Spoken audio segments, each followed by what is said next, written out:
In the previous life, when the zombie apocalypse besieged the city, Captain Gu Cheng, in order to buy a few seconds for his first love to escape, shoved me, the mobile warehouse, into the horde of zombies to be devoured.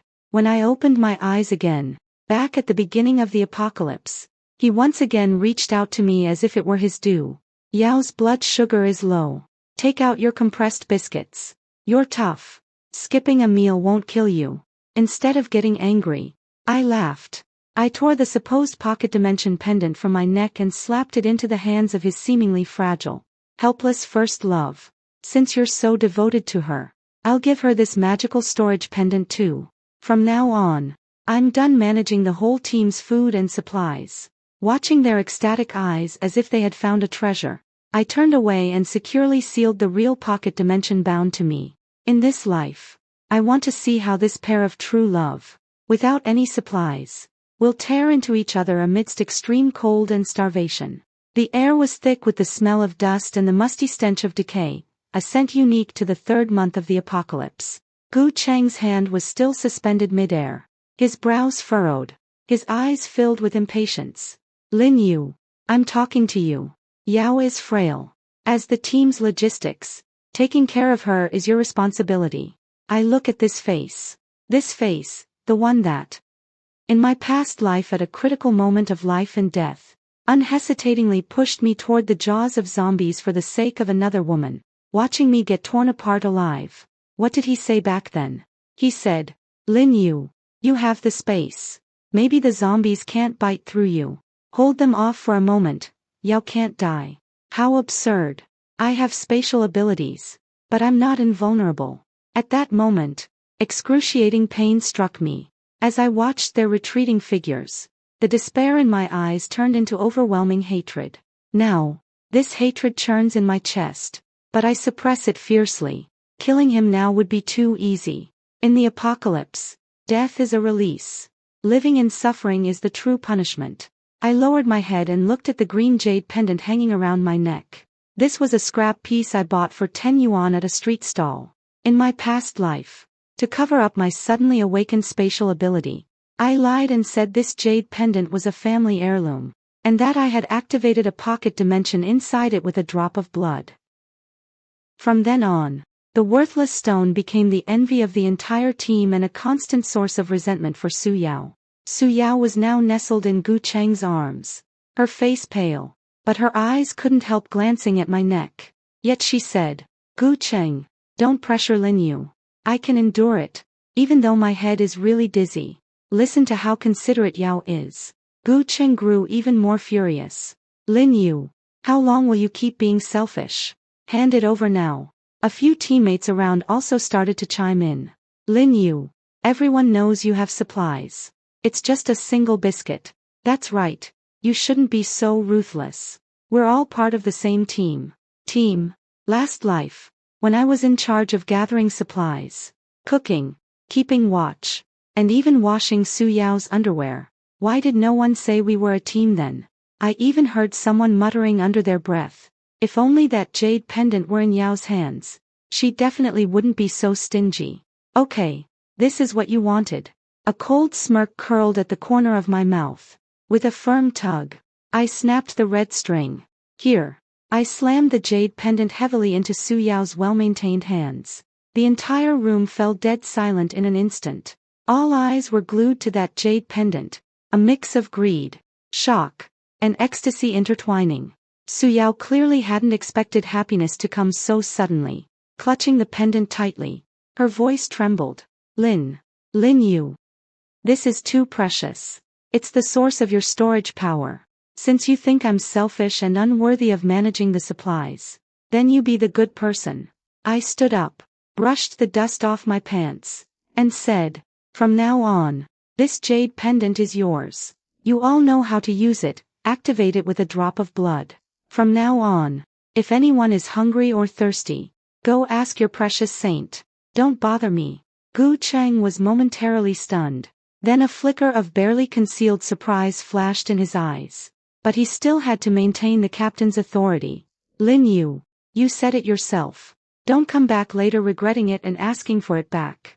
Since you've handed over control of supplies, From now on the team's distribution. There is no later. I bent down and picked up the hiking backpack I had packed earlier in the corner. Inside were my personal clothes and a machete. The real supplies were all stored in the pocket dimension bound to my soul. You're leaving, Gu Cheng said as if he had heard a joke. Lin Yu. Leaving the team. A woman without combat abilities like you, going out there is just asking to die. Stop throwing a tantrum and apologize to Yao quickly. I can pretend nothing just happened. In his eyes, I was nothing more than a dog that couldn't live without him. Even if he threw away the bone, as long as he whistled, I would still come back wagging my tail. Too bad. That dog was already bitten to death in its past life. I slung my backpack over my shoulder, didn't even give him a glance, and walked straight toward the warehouse door. Lin Yu, if you walk out that door today, don't even think about coming back. Even if you beg on your knees. Gu Cheng roared behind me. Su Yao's gentle voice came through. Gu Cheng, don't be angry. Lin Yu might just be in a bad mood. Once she's had a taste of hardship out there, she'll naturally come back. And when she does, I'm willing to return the jade pendant to her. Return it? No way. She gave it to you willingly. From now on, you're our logistics manager. This back and forth act made my stomach churn. I pushed open the heavy warehouse door. The wind and snow outside howled in. I looked back over my shoulder. Under the dim yellow light, the crowd was gathered around Su Yao, as if worshipping a new deity. Su Yao clutched that broken stone tightly in her hand, unable to hide the smugness on her face. Fools! Enjoy this final revelry while you can. The moment I left the warehouse, I didn't feel fear. Instead, there was a long-lost sense of relief. In my previous life, for the sake of these ungrateful wretches, I never dared to reveal the true capacity of my storage space. Bring out something slightly delicious, and you'll be met with sarcastic remarks. Keep a little something for yourself, and you'll be guilt-tripped. Now, the sky's the limit. Relying on my memory, I avoided several zombie hotspots and found a modified off-road vehicle in the underground garage of the next block. It was left behind by a lone wolf in my past life. But unfortunately, that person died early, leaving the car to gather dust. I started the car with the master key, listening to the low roar of the engine, feeling elated. Next, I was going to do something I had wanted to do in my previous life but never dared to. Raid the abandoned stores and warehouses. Although it was already the third month of the apocalypse and most conspicuous supermarkets had been looted clean, I knew of several extremely hidden private warehouses in wealthy neighborhoods and underground storage rooms in high-end clubs. In my previous life, these places were discovered by Gu Cheng's team, but all the supplies went to Su Yao, and I never got so much as a bite. This time, it's all mine. I parked my car at the back door of an unremarkable premium fresh cold storage facility. The power hadn't been cut here yet. The backup generator was running. I pried open the lock, and a blast of cold air hit me. On the shelves, vacuum-packed top-grade Wagyu beef, Australian lobsters, Iberian ham were fully stocked. I waved a hand and swept everything into my pocket dimension. The once-packed cold storage room was instantly empty. It wasn't just the food. There were also generators in the nearby warehouse. Hundreds of liters of diesel, crates of medical kits, antibiotics, and even 2 large cases of expensive red wine and cigars. My space was huge, big enough to hold half a Walmart. Looking at the mountain of supplies piled up in the space, I pulled a vacuum-packed chicken leg from my pocket, tore open the packaging, and took a big bite. So delicious. After eating and drinking my fill, I wasn't in a hurry to leave the city. I found a high-rise office building with an excellent view, cleared out the few scattered zombies inside, and set up a high-powered telescope by the floor-to-ceiling windows on the top floor. The lens was aimed precisely at the abandoned shopping mall where Gu Cheng and his group were. The real show was just beginning. In the frame, Gu Cheng was looking at Su Yao with an expression full of anticipation. Su Yao held a small knife in her hand, dripping blood onto the jade pendant. 1 drop, 2 drops, 3 drops. The jade pendant showed no reaction at all. Su Yao's face began to pale as she awkwardly laughed and explained, Maybe I didn't use enough blood. Or perhaps I'm too weak to activate it. Gu Cheng frowned but remained patient. It's fine. Yao. Try again. Gritting her teeth, Su Yao cut a little deeper. Blood gushed out, staining the jade pendant crimson. Yet that damned stone remained just a stone, not even a glimmer of light appeared. I almost laughed out loud on this end of the telescope. Of course, there was no reaction. That was just a piece of mass-produced glass from Iwo. How could it possibly react? What's going on? The chubby guy named Da Zhuang in the team couldn't hold back anymore. When Lin Yu used it, she touched it and something appeared. Su Yao, can you even do it or not? Su Yao grew anxious, tears welling up in her eyes. I can sense a spatial fluctuation inside. Really? But it seems to need energy. I'm too hungry right now. I can't focus my mental energy. This was an extremely flimsy excuse. Anyone with half a brain would be suspicious.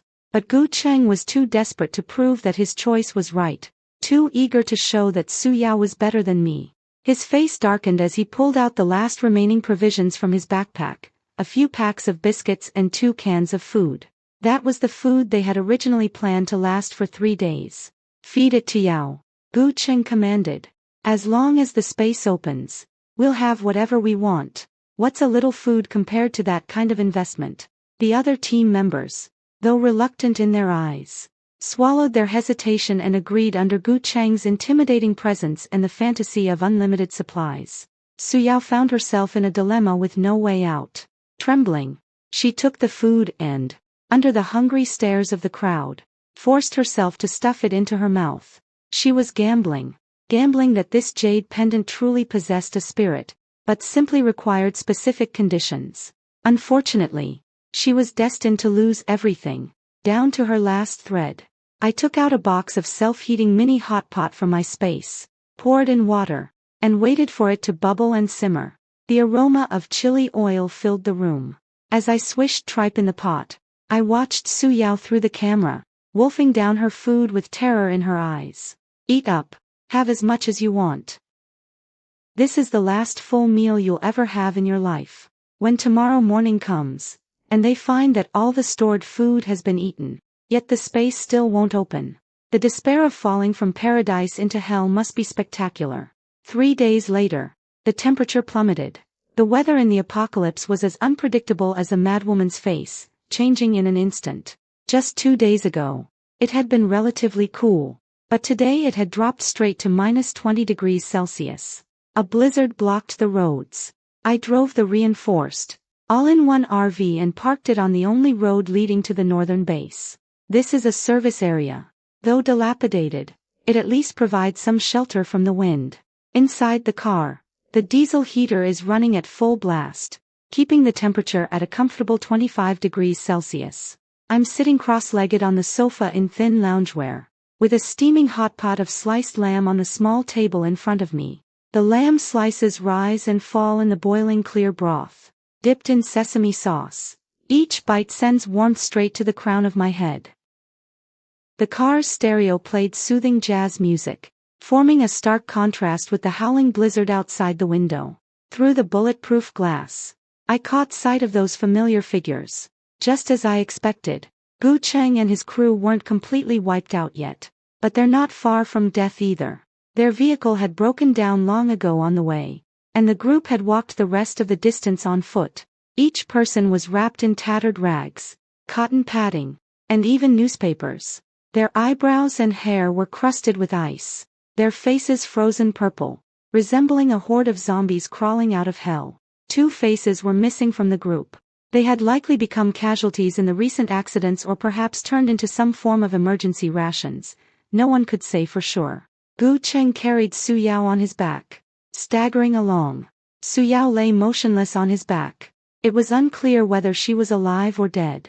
When they saw the RV parked in the service area, standing like a steel fortress, a wolfish gleam lit up in everyone's eyes, especially when they spotted the faint wisp of smoke rising from the chimney on the roof, a signal of warmth and food. Gu Cheng put Su Yao down and handed her to De Zhuang, then stumbled over, frantically pounding on the car door. Is anyone there? Help! We need hot water. We need food. His voice was hoarse and harsh, like a broken bellows. I leisurely swallowed the last piece of lamb, pulled out a wet wipe, and wiped my mouth. Then I pressed the button to lower the window. It only lowered by a crack. Warm air mixed with the aroma of hot pot drifted out through the gap. The few people outside instantly went wild. That was the smell of meat. Gu Cheng pressed his face desperately against the gap, trying to see the person inside. Sir, have mercy. Our team has superpowers. If you're willing to help us, then in the future. His words came to an abrupt halt, because he saw me sitting in the driver's seat, a look of mockery on my face. Lin Yu? Gu Cheng's eyes nearly popped out of his head, a mix of shock, disbelief, and then wild joy. Lin Yu, it's really you. I knew you weren't dead. I knew you couldn't bear to leave us. He was so excited he could barely speak, turning around to shout behind him. Yao, come quickly. It's Lin Yu. She's come to get us. Su Yao was helped over by someone, and when she saw me, a sickly flush instantly spread across her originally pallid face. Lin Yu, I knew you were just angry. She weakly squeezed out a few tears. The jade pendant. I can't open it. It must have recognized its owner. Here, take it back. Please let us up. I'm freezing to death. Seeing them act so entitled, I really had to laugh. Did they think that one token concession would make me accept them again with gratitude? I picked up the half-finished glass of cola with ice cubes beside me. Want to come up? Gu Cheng nodded frantically. Yes. Yes. Lin Yu, open the door quickly. The past is in the past. As long as you return to the team, the position of deputy captain is still yours. This car is nice. Perfect for taking care of Yao's health. Splash, I raised my hand.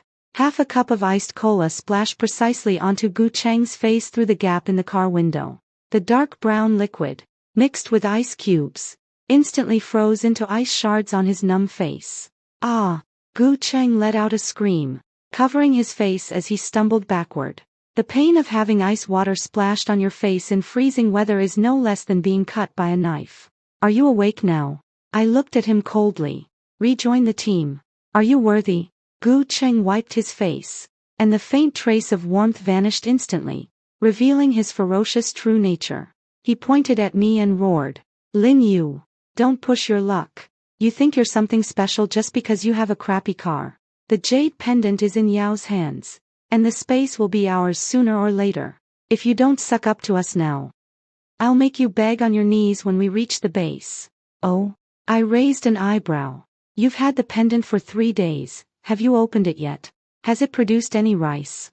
Any braised pork? This remark hit right where it hurt. Dezhuang sneered from behind. Captain Gu, stop wasting words on this bitch. Her car must be full of supplies. Let's just take it. With so many of us, are we really afraid of one woman? Su Yao also put away her pitiful demeanor, glaring at me with venom.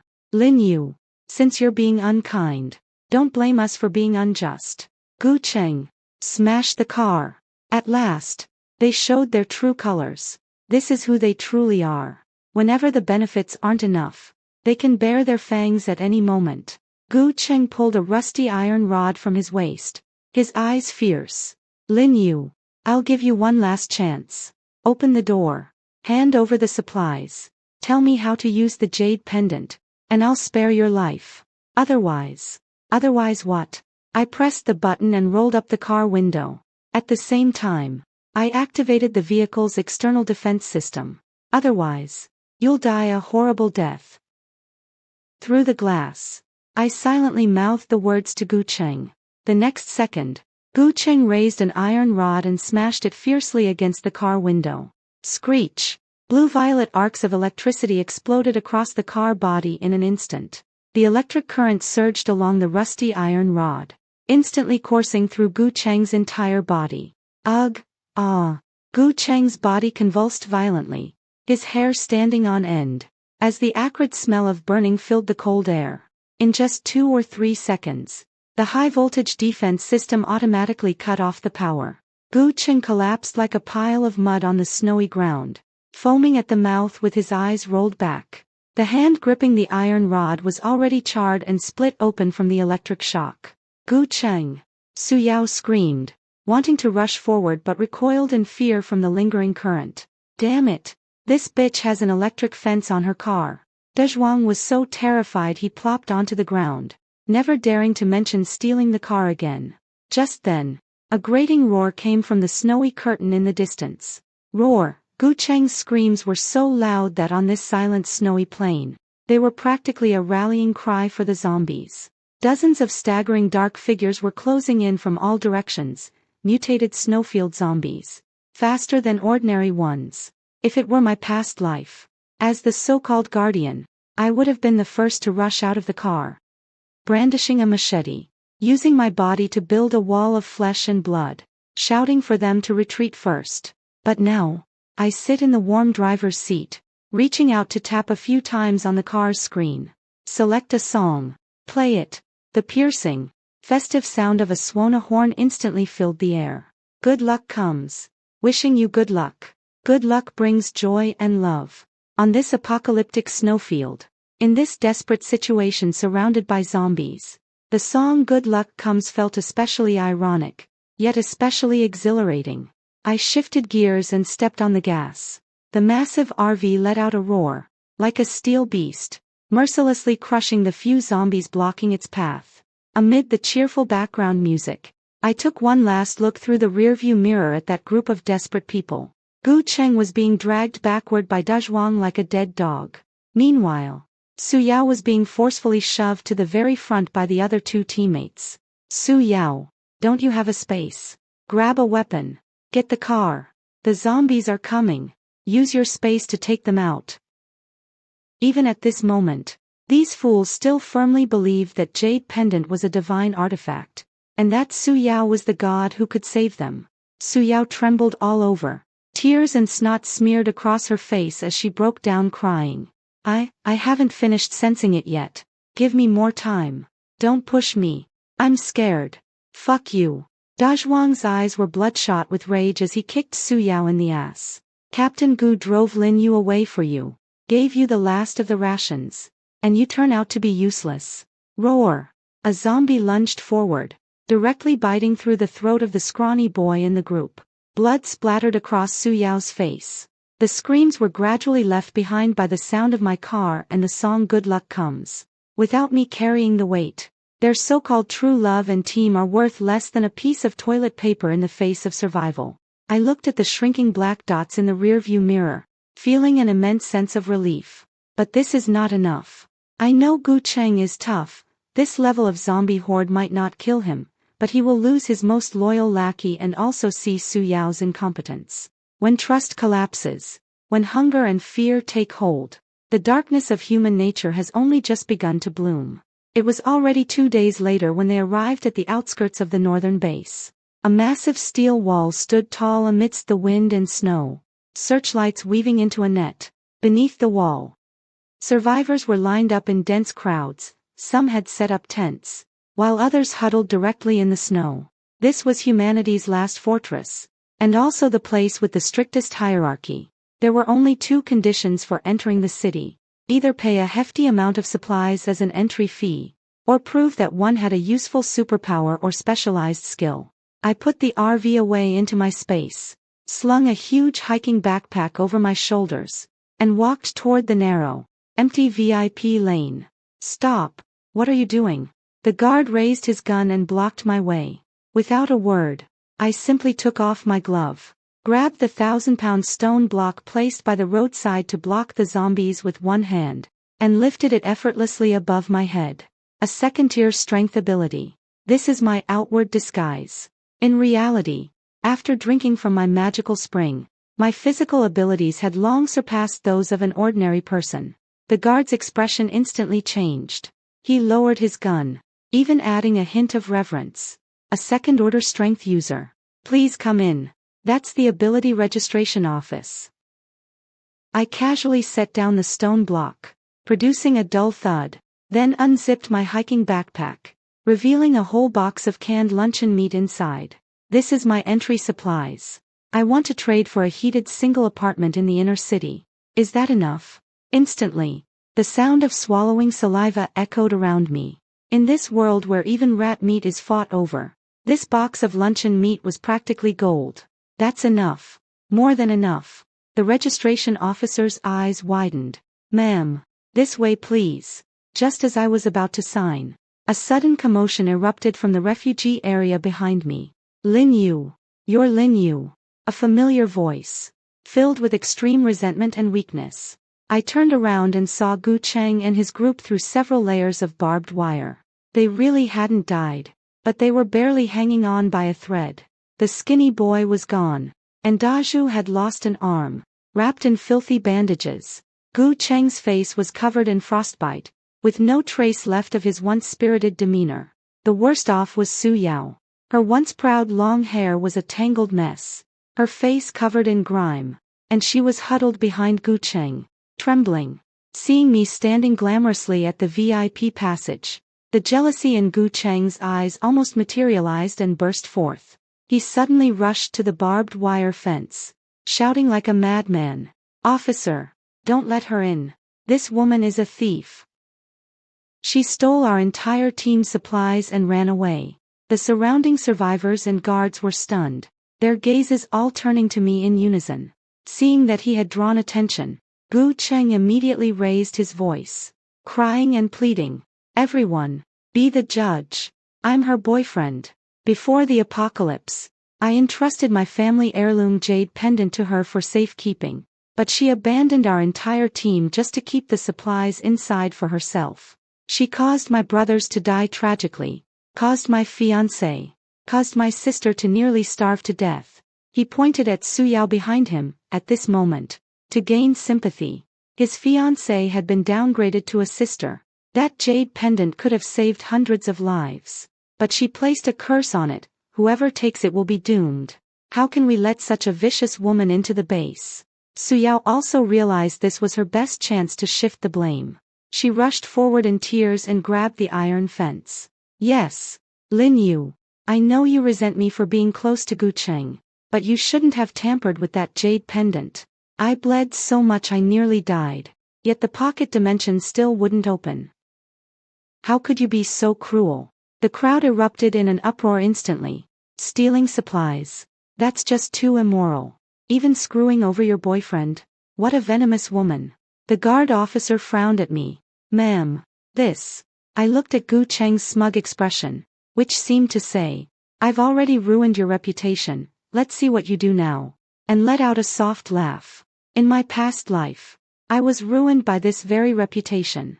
In my efforts to be a good person, a good captain, and a good girlfriend, they drained me dry. In this life, does he really think that trick still works?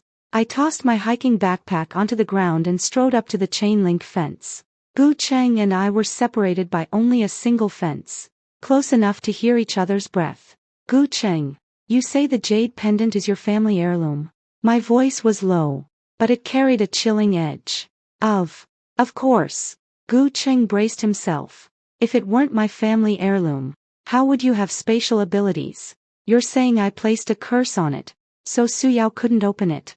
"Exactly. It must be your doing. Otherwise, why would only you be able to use it?" Su Yao shrieked. I nodded and turned to face the onlookers and guards. "Okay." I pulled a neatly folded piece of paper from my pocket, one I had casually tucked into my wallet in my past life for keeping accounts, never expecting it would become the ultimate piece of evidence. "Since you're so certain, let's verify it right here and now." I looked at Gu Cheng, my gaze fixed on him as if watching a clown. "As long as you can call it or open it, without you having to drive it away, I'll give you my life on the spot and hand over all the supplies in this truck. But if it turns out you're lying..." I paused, a cruel smile curling at the corner of my mouth. "You'll leave one of your legs behind as a midnight snack for the zombies outside. Do you dare?" Gu Cheng's face instantly turned pale. He looked at my unwavering gaze, and his heart began to pound with uncertainty. But he had no way out. With so many people watching, if he chickened out now, forget about entering the base, even his teammate Dazhuang would tear him apart. Fine. Let's bet." Gu Cheng gritted his teeth. "Su Yao, take out the jade pendant." Su Yao tremblingly pulled out the jade pendant from her bosom, already stained black with blood. Gu Cheng snatched it and held it high. "Everyone, Look closely. This is the evidence. I let out a cold laugh, unfolded the paper in my hand, and handed it to the guard officer beside me. Sir, please read the contents of this invoice. The officer took the invoice, glanced at it, and his expression turned strange. This is an invoice issued 3 years ago at Wang's Jade Wholesale, in the Yiwu small commodity market. The officer cleared his throat and read aloud. Item: imitation antique jade pendant, grade B. Unit price: 15 yuan. Quantity: 1. Complimentary red string included. The entire venue fell into a deathly silence. Then, a burst of uproarious laughter erupted. Ha ha ha.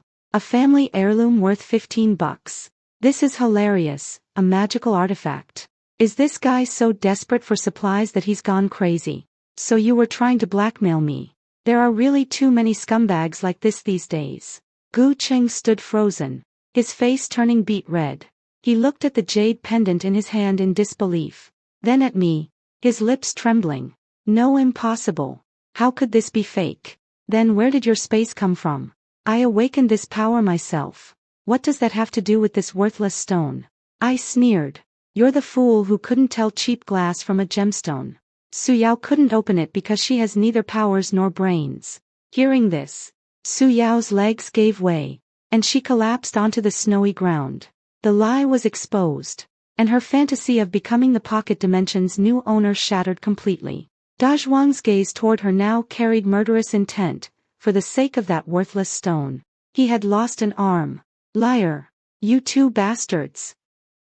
Dazhuang roared, ready to charge at Gu Cheng. Just then, woo, woo, woo. A piercing air raid siren suddenly blared above the base, and red signal flares shot into the sky. Level 1 zombie horde alert. Level 1 zombie horde alert. Urgent shouts came through the broadcast. A massive zombie horde is approaching. Estimated arrival in 2 minutes. All gates. Close immediately. Close immediately. The ground began to tremble. In the distance, the black tide of corpses surged forward like a tsunami, its overwhelming pressure suffocating. Close the gates. Now! The guards immediately began pushing the massive hydraulic doors shut. The refugee zone instantly descended into chaos, with cries and screams echoing everywhere. Inside the VIP passage, safe and sound, I watched the scene outside with cold detachment. Gu Cheng panicked. He had no supplies. His lies were exposed. The gate was slowly closing, and death was right behind him. Officer, let me in. I have enhanced strength. I can be useful. Gu Cheng rushed to the gap that hadn't fully closed yet, desperately trying to squeeze through. The guard kicked him away. Get lost. Didn't you hear earlier? Malicious fraudsters are blacklisted. Besides, the quota is full now. There's still 1 spot left. Another guard shouted. If you have a useful superpower, we can make an exception for one. Just one. Only 1 spot remained. Gu Cheng's eyes turned red. He looked at the guard as if grasping at a lifeline. I do. I have enhanced strength. I'm really strong. Prove it to me. You need to hold off that crawler for 10 seconds to prove your combat ability. The guard said, pointing at a mutated zombie that had already charged to the front. That was a second-tier speed-type zombie. Its claws as sharp as knives. Gu Cheng stood no chance against it. Going up meant certain death. But he had to buy those 10 seconds to secure a chance to get through the door. In the blink of an eye, Gu Cheng's gaze fell on Su Yao beside him. Su Yao was clutching his sleeve, crying, Gu Cheng, what should we do? Are we going to die? Gu Cheng's eyes instantly turned icy and frenzied. A gaze where the will to survive overwhelmed all humanity. Yao, didn't you say you loved me? Gu Cheng's voice was so gentle it sent chills down one's spine. Since the jade pendant is useless, then your only use is to help me by these 10 seconds. This scene was all too familiar. Just like in the abandoned factory in my past life. When he did the same to me. Cheng, what are you doing? Don't scare me. Su Yao stepped back in terror. I'm sorry, Yao. I'll live on for both of us. Gu Cheng suddenly exerted force, pushing Su Yao hard on the back with both hands. Ah, Before Su Yao could even react, she was shoved straight into the arms of the mutated zombie. Claws instantly pierced through her chest. Blood splattered. Su Yao stared in disbelief, her eyes wide, at the man she loved, relied on, and even bore infamy for, stealing the jade pendant for his sake. Gu Cheng. Even as a ghost, I will never let you go. A piercing scream tore through the sky, even more ear-splitting than the sound of an alarm. Taking advantage of the few seconds when Su Yao was being torn apart by the zombie, slowing its advance, Gu Cheng scrambled like a mad dog, using both hands and feet to crawl toward the last closing gap of the door. I did it. I held it off. Let me in. His face was splattered with Su Yao's blood, and his eyes were fixed only on that glimmer of light representing survival. Just one step inside, and he would be alive. However, a boot clad in military gear came down hard on the fingers he had just gripped the threshold with. I looked down at him from above, idly playing with the machete in my hand. Sorry about that, Captain Gu. I applied a little force and heard the sound of finger bones cracking. The officer just said, blacklisted individuals are not allowed inside. The sound of cracking finger bones was especially crisp, even drowning out the approaching roars of corpses in the distance. Ah, my hand. My hand. Gu Cheng's face twisted in agony as cold sweat instantly mixed with the blood on his face. He desperately tried to pull his hand back, but my military boot remained rooted in place, unmoving. The guard captain standing beside me was a middle-aged man with a stern expression. Without even glancing at Gu Cheng's mangled fingers, he coldly waved his hand, signaling his men to speed up closing the gate. According to Article 10 of the base's Survivor Convention, those who maliciously sacrifice companions during crises, trading others' lives for their own survival, shall not be admitted, regardless of their capabilities. The captain's voice came down like a verdict. If someone like that enters the base, there'll be a threat who stabs you in the back. We don't take in animals here. Gu Cheng was completely panicked. He felt the stench of rotting heat behind him surging toward the back of his neck. Su Yao's screams had already faded, which meant the mutated zombie had finished its appetizer and was about to move on to him. The main course. No. Don't, sir. I was wrong. I was truly wrong.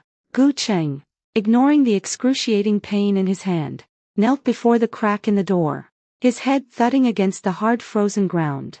Seeing the team leader unmoved, he turned to me like a mad dog, tears and snot streaming down his face. Lin Yu.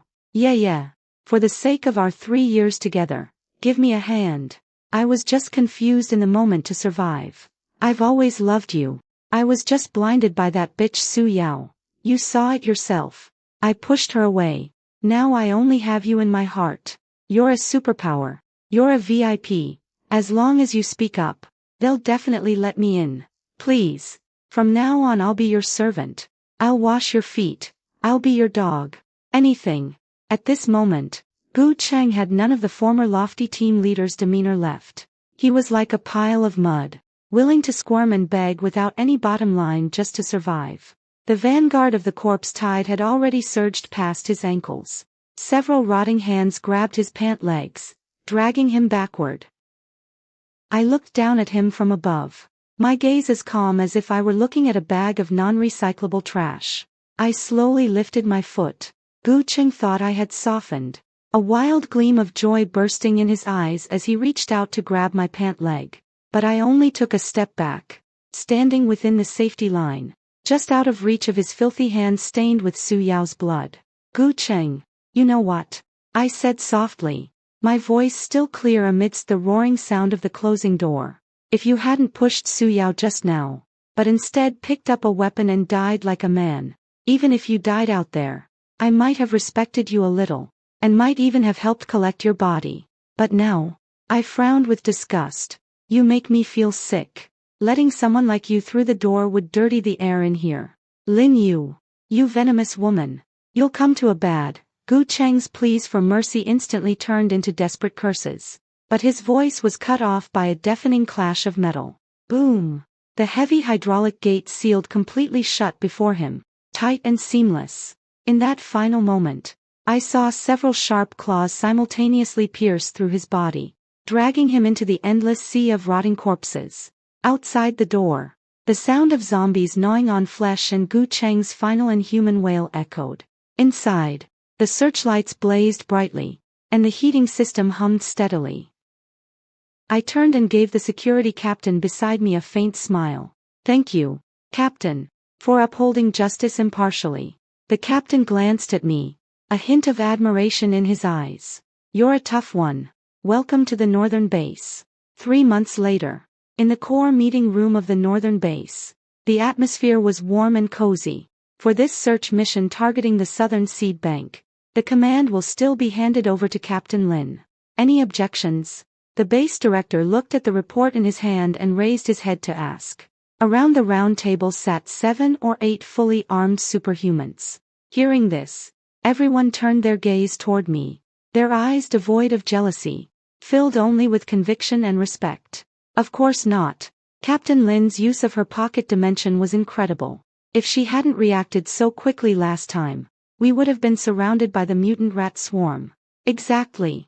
Following Captain Lin means we never have to worry about supplies. Anyone who objects will have to answer to me. A young man with fire powers sitting across from me grinned and slid a prized can of Red Bull toward me. "Captain Lin, I just found this good stuff. It's yours, just keep us alive on this mission." I accepted the Red Bull with a smile. Enough with the sweet talk. This mission has a high danger level, everyone better stay sharp. If anyone dares to mess up, don't blame me for being harsh. Don't worry, Captain Lin. We trust you to watch our backs. After the meeting, I returned to the private villa assigned to me. The utilities are all connected here, and there's even a small greenhouse garden. I took off the heavy tactical vest and sat on the rug in front of the fireplace. The fire in the hearth was burning brightly, crackling as it danced. While organizing the inventory list for this mission, a yellowed piece of paper fell out of my notebook. It was that photocopy of the jade pendant wholesale receipt from Iwu. At the time, despite Gu Cheng at the base entrance, I casually stuffed it into my pocket, never expecting it to stay with me until now. Staring at the blurred handwriting on it, I couldn't help but feel a bit dazed. 3 months ago, I was still trapped in that suffocating relationship, morally blackmailed, treated as a tool, and ultimately met a tragic end at the hands of the corpse. And now, Gu Cheng and Su Yao have long rotted away in that blizzard, becoming nothing more than insignificant dust in this apocalypse. I can barely even remember their names anymore. Now, I have strength, status, and more importantly, I have a group of comrades by my side who are truly worth trusting with my back. They won't accuse me of being selfish just because I ate an extra cookie, nor will they take my efforts for granted. This is what it truly feels like to be alive. I picked up that flimsy piece of paper and casually tossed it into the brazier before me. The flames instantly devoured the paper, and in the flickering firelight, I seemed to see the humble, ingratiating, and ultimately despairing Lin Yu from my past life, gradually turning to ashes in the flames, scattering with the wind. It was a long nightmare. And now, the dream is over. Captain Lin, the convoy is ready. Shall we set off? The spirited shouts of my teammates came from outside the window. Sunlight streamed in through the floor-to-ceiling windows, casting a warm glow on me. I stood up, picked up the Tang-style saber from the table, pushed open the door, and walked out. The snowstorm has ceased, and the sunlight is just right. Here I come. I strode toward my armored vehicle, toward that brand new era that belongs solely to me.